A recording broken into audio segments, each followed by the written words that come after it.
Two most important reasons are larger historical contexts. The party in the White House always loses seats in the Congress and state legislatures in midterm elections. Even Ronald Reagan, as great and a glorious and popular president as he was in the 82 and 86 elections, we had disasters. So 06 we were due for a comeuppance. And to add to that, we didn't govern very well for the 6 years leading up to that.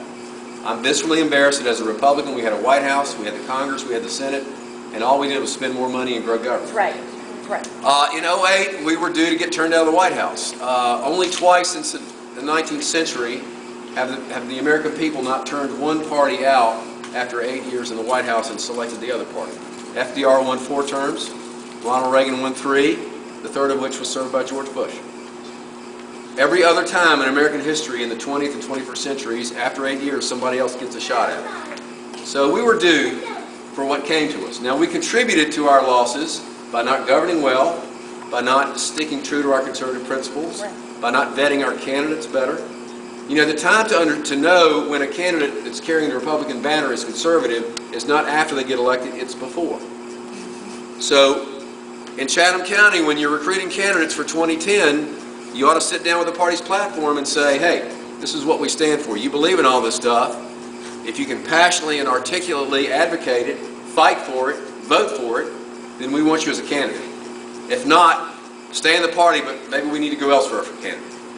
And then you need to tell those people either to support these things when you're elected or we're going to support somebody else if you don't. And we need to hold our candidates accountable in that way because Republicans who do not govern like Republicans hurt our brand.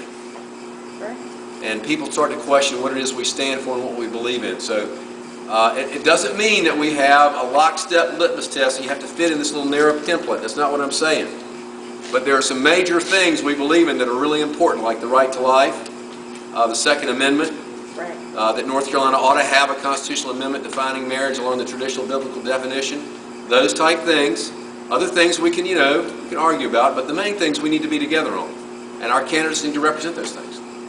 Well, the reason I asked the question was the common practice in solving problems is to analyze what happened and learn by the mistakes you made. The next thing you have to do on that basis is decide what you're going to do in the future that will make it different.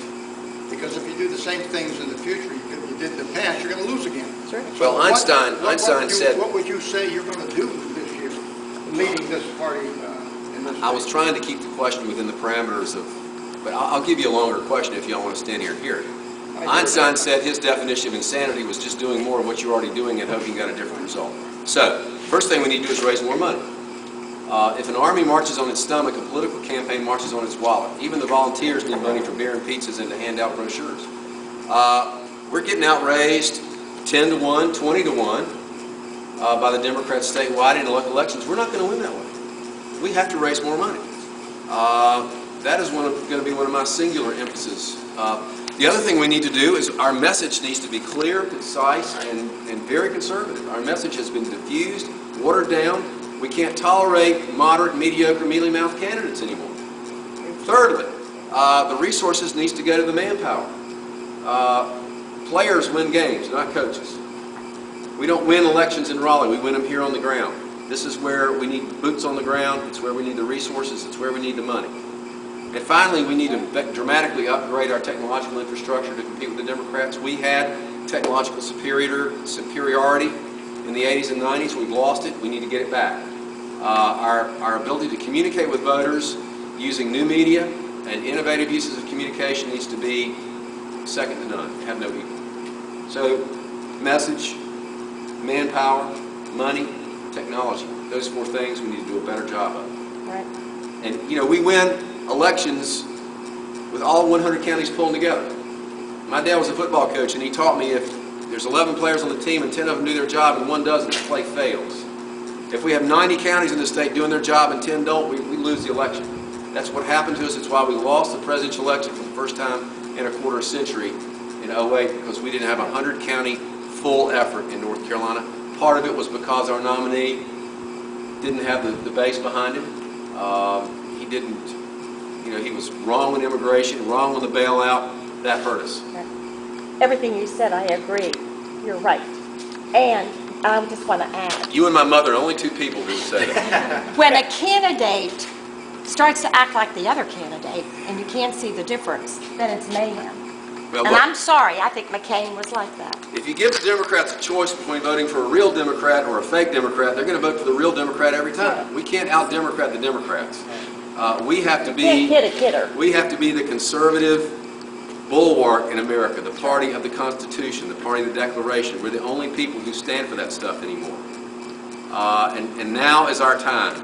Our state and our country and our party have reached a critical crossroads together.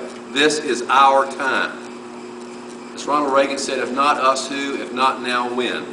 We need a Ronald Reagan. So, well, what we need is for people like you to get out and build relationships in Chatham County and convince people that if we don't get this thing turned around and turned around quickly, that if we don't restore the principle of limited government to the United States, which is no longer in vogue and quite frankly reflected coherently by neither political party right now, we're going to be in trouble. We can't continue borrowing 50 cents of every dollar we spend in the federal government. We can't continue running up state deficits of $4.6 billion. And anybody who doesn't think there aren't some big tax increases in your future has not been paying attention. That's right. Despite being told by Obama that he was going to cut taxes.